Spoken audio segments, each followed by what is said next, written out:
Welcome to Compound Inequalities. Today we'll be discussing how to find the intersection and union of sets, and also how to express compound inequalities graphically and using interval notation. Let's start off by talking about the intersection of sets. The intersection of two sets, A and B, is the set of all elements that are contained in both A and B. So if set A consists of the numbers from 1 through 7 listed here and also in the blue region, and set B consists of the integers from 5 to 10 listed here and also in the yellow region, the intersection, or the numbers that are in both sets, would be 5, 6, 7. Now when we talk about inequalities, when two or more inequalities are joined by and, it is called a conjunction. And when we talk about inequalities connected by and, we're looking for when they will both be true.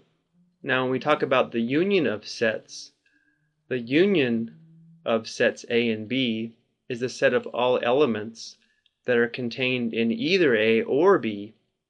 So again, if we have the same set A and the same set B, if we want the union, we want all numbers that are in either set A or B, so the numbers 1 through 10. Again, when we talk about inequalities being joined by the word or, it is called a disjunction, but or would mean when either inequality is true. So there's a big difference when we're talking about the meaning of and or mathematically. Here's another way to think of it. Let's say you're given the statement, you will be happy in life if you make a lot of money and you have a rewarding personal life. In this case, both must be true to be happy. However, if you're given the statement, you will be happy in life if you make a lot of money or have a rewarding personal life, well, in this case, only one has to be true in order to be happy. So let's kind of see how this applies to inequalities. These problems here are examples of compound inequalities. We have more than one inequality, and in each case they'll be connected by either or and. And our goal here is to graph and write the interval notation for each compound inequality. Now sometimes we're given a compound inequality in this form, and this form will always be an and, meaning both of these have to be true. If we wanted to, we could actually rewrite this as two inequalities connected by and you can read this inequality from right to left, so x would be greater than -2, and we can also read it from left to right, x also has to be less than 5. So what we want to know is what values of x will these both be true? So let's graph them and see what we have. So first, x is greater than -2, so it would be an open circle on -2 because -2 is not a solution to this, and we would graph to the right. And x also has to be less than 5. An open circle on 5, but this time the arrow would go to the left, or we would graph to the left. So the question is, where are these both true? And we can see that it's double graphed, if you can think of it that way, between -2 and +5. So this would be the intersection of the two inequalities. And using interval notation, we could rewrite this as the open interval from -2 to +5. Now you can see why they like to use this notation. You can see that x is sandwiched between -2 and 5, which looks just like our resulting graph. Let's take a look at number 2. Now we have the word or, so we are going to want to know where x is contained in either of these inequalities. So let's first graph x as less than or equal to -2. This would be a close point on -2 and an arrow to the left because it says less than or equal to. Or x is greater than or equal to 3. Close point on 3 and arrow to the right. Now here, because it's or, we're not looking for an intersection.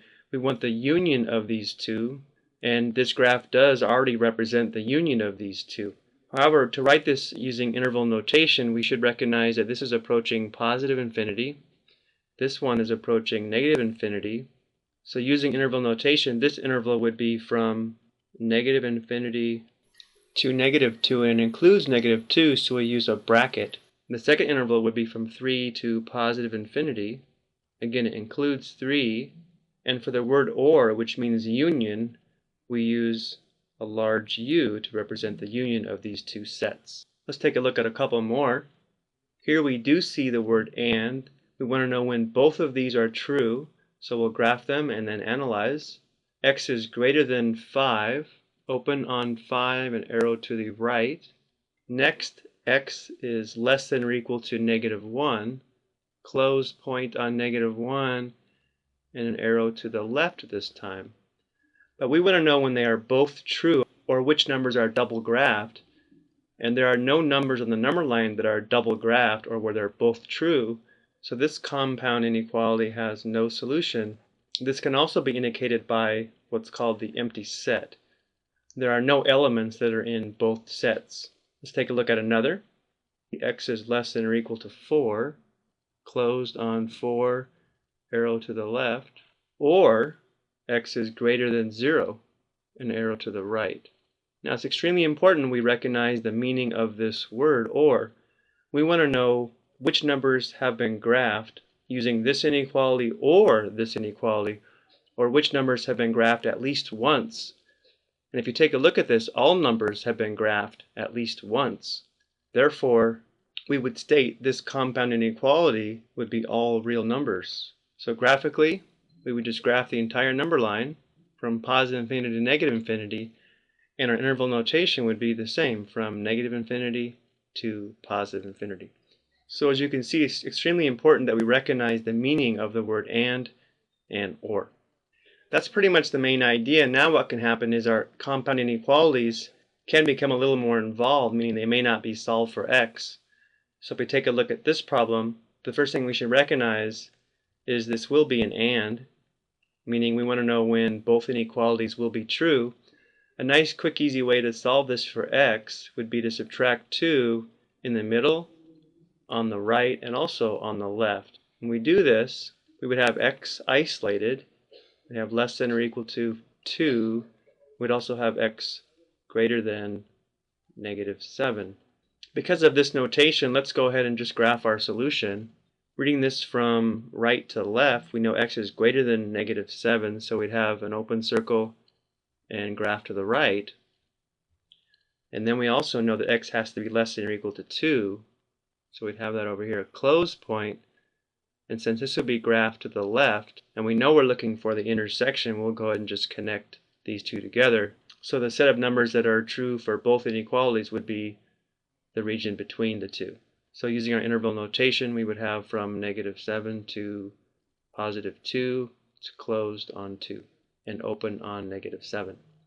Let's see if we have time for a couple more. Again, you can see this is pretty much the same idea. It's an or, but these inequalities are not solved for x. So let's do that first. We'll subtract 3 on both sides. We'll have 2x less than -5, divide by 2. We have x is less than 2.5.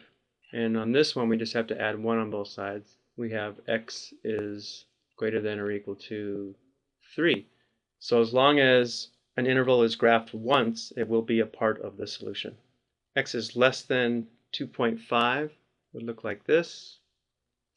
X is greater than or equal to 3 would look like this. Because it's an or, all numbers in this interval or all numbers in this interval would be considered part of the solution. So that is the graph of our solution. So using interval notation, we're going to have two intervals. And we could put the word or in here, or we can also use a U for union. So the last example, the first step is to solve both of these for x. So here we'll subtract 2 on both sides, divide by -2.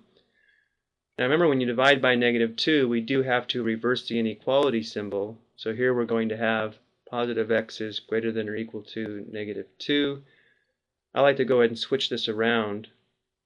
Notice how the inequality is still opening toward the x, but for me this is easier to interpret. In the second inequality, we'll subtract 1 on both sides, divide by 3, connected by and. So again, we're looking where these are both true at the same time.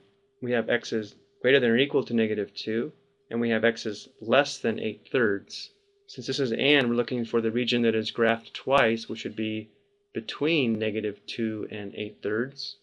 This would be the graph, and using interval notation, we'd have a bracket for -2 and a rounded parenthesis for 8/3. I hope you found this discussion on compound inequalities helpful.